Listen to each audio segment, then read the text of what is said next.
We're gonna lie on our back with our block underneath our head, like so. You can use a pillow or a stack of books.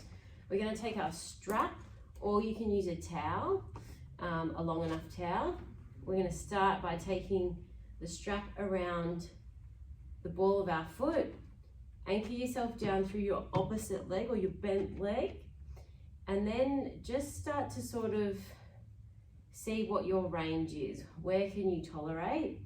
If that's kind of your range, you can start to crawl your hands up the strap and pull back further with the ball of your foot. So ball of the foot or toes to nose, and drive the heel up towards the ceiling. From here, you can bend the knee into the chest and then press back out. So this makes the stretch a little bit more dynamic. The arms should be pretty easy or resting pretty easy. Then you can actually straighten out your other leg. So keep that leg nice and long. And that might just change the stretch a little bit. Also play around with where you're putting the pressure of the ball of your foot on your strap. So the strap should be over the big toe, the knuckle of the big toe and the knuckle of the little toe. If you drive the knuckle of your big toe up, does that change where you feel the stretch? It might or it might not. Another nice stretch to access from this point is through the front of the shin. So in the same position, you can actually just start to use your hands kind of as a steering wheel with the strap, and you pull one hand down. So you pull the hand down so that your foot will turn in towards your body, and you should feel a stretch sort of through the side and front of the foot and shin. Again, with this one, you can sort of come in and out of that. That can feel quite nice. If you've got a slippery enough strap, you can actually slide it along your foot, which can feel quite nice as well. Might be more of a mental thing, just to help hold the stretch for a little bit longer as you come in and out of that. And then don't forget to do the other side. Moving on to hip mobility. In the same position, so head supported, or you can just have it on the floor if that feels nice. Again, start with the opposite leg bent, anchoring down through that foot. This will just help to keep your pelvis nice and steady. So with this exercise, we don't want to rock from side to side on the back of our pelvis. We want to stay nice and steady through there. So with this one, all we're trying to do here is move the leg through its full range of motion using the strap as a support. What I'm doing here is I am pulling my toes to my nose and I'm helping that with the strap. I'm lengthening through the heel, so I'm reaching long towards the back wall, and I'm using my hands to support that motion. So here, I'm pulling the strap and I'm pulling the ball of my foot to my head, and I'm lengthening through my heel. So I've got quite a strong activation through the front of my thigh, and then you come all the way back up. So it doesn't have to be that slow, but the idea is that we're just moving the ball and socket of the hip joint. There's nothing else moving apart from our hip and our hands to support the movement. The calf, along with the sole of the foot, that creates a really strong sling. We need that to be able to stretch. We need the front of the leg to be nice and strong to create this really nice swing through motion, which we need when we walk. Very important, very functional. To increase the difficulty, you take that leg out to straight, and you'll find that you need to work maybe a little bit harder through the abdominals. With this one, with the leg out straight, you want to work hard, or you need to work hard to ensure that the lower back stays anchored down on the ground, because the tendency will be as you lower that leg, the lower back will want to lift up. A really nice way to stretch the inner thighs of the legs, or the inner seam of the legs, is to hook again the strap around the ball of the foot, and then from here come onto your side. This can be a really nice way to watch TV. So from here, you might not get your leg as high as that, but that's okay. You just find your sweet spot for where you feel that stretch through the inner seam of the thigh. So come onto your side. You can lie down, hold on to something above head if you like. I'm just kind of using the arm as a counterweight to help keep that leg elevated. You can also play around with the direction of the top hip. So what I mean by that is this hip, you can send down or further back while your leg is lifted, and that will change where you feel the stretch. You can kind of face it down. You might spin your leg out to the back. Here, we're going to access more through the front of the hip. So if you feel like you can, this can be a really nice time to bend through the knee. So now the strap is just kind of below the toes on the top of my foot. And I am coming into kind of like a quad stretch. I'm driving forward through that top hip. It's quite a strong stretch.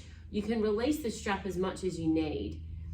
One other nice thing to add in here, you're in your stretch, I want you to pull with your hands on the strap, and you're going to kick into the strap with your foot.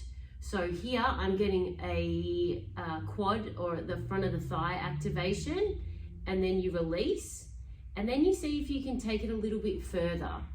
So from here, the key is we're opening up through that that fold of the thigh. So where the thigh meets the pelvis, we're really trying to send that stretch to that point. And to do that, you need to activate or squeeze through that glute and think of the force moving through that fold of the thigh. And that will really help to open up those really small but deep hip flexor muscles, which become super duper tight when we sit. And then you can sort of move back to your inner thigh stretch again, creep that hand up with the strap, and play around with your pelvic position. And then be sure to repeat the other side when you're ready. Now we're going to use the block to open up through the really deep and small hip flexors at the front of the thigh or the front of the hip. So you'll lie on your back, take your block and start it on the medium setting. When you do this, make sure you have tucked your tailbone, so it's like you're trying to press your lower back into the ground, and rest the flat part of your pelvis on the block. Start to creep one leg out. And what we're trying to do here, again, is open up through that fold at the front of the hip where the thigh meets the pelvis. You can even use your hands to try and pull down on your quad or the front of the thigh, and pull up on the lower part of your abdomen, just off center to the side that you're trying to release off. Again, you can use your glute, the squeeze of that glute, to help open up through the front of the hip. This won't feel as strong as what you might feel when you stretch a quad, because the quad is a more superficial muscle and more of a global big muscle. It's easier to feel a stretch, but with these smaller hip flexors or these smaller muscles and deeper muscles, it's a very subtle stretch, and often you have to spend a little bit of time in the position to feel that sensation. So don't feel concerned if you're not feeling the stretch. Just move through the checklist of opening up through the fold at the front of the thigh. Use your hands, so downward on the thigh and upward on the lower part of the abdomen.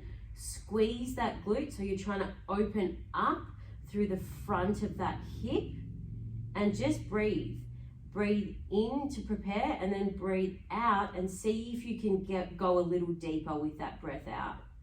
The exhalation always allows you or assists you to find more space in a stretch. I often find holding these ones a little more effective for these smaller muscles. Release off the glute, which is at the back of the hip, by coming into your pigeon stretch. So we're going to use the block here. So start on all fours, bring one knee up towards your wrist, and then you're going to take your back leg back behind you. So if this is comfy for you, you can stay here. But if you find that you've got one bum cheek off the floor quite a lot, use your block to support that bum cheek. So you'll find that a stretch becomes more available, or you're more likely to stay in the stretch for longer if you create that support. To get more out of the stretch, you can, so say I'm stretching my right side here with my right ankle. So you don't necessarily need your shin on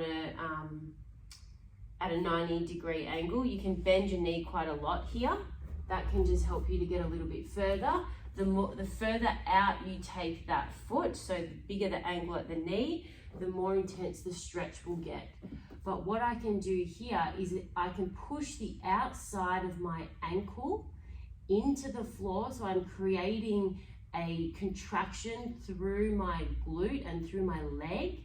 You hold that contraction for a little bit, and then you relax, and you see if you can just shift in that stretch. So you press into the floor with the outside of your ankle. You can also press into the floor with the outside of that knee, and then you relax. You might even find the longer you stay here, you can take the block out. You can use the block at the soles of your feet. So if you can easily touch your feet, you'll use the block here. You can press the block into your feet and push your feet into the block. So from here, I'm trying to stretch my whole spine. So by pushing with my feet and pulling with my hands, I'm pulling more roundedness into my spine. And relax. Of course, you can do this without the block. So you just remove the block. You can do it on the bottom of your feet. You can do this with bent legs.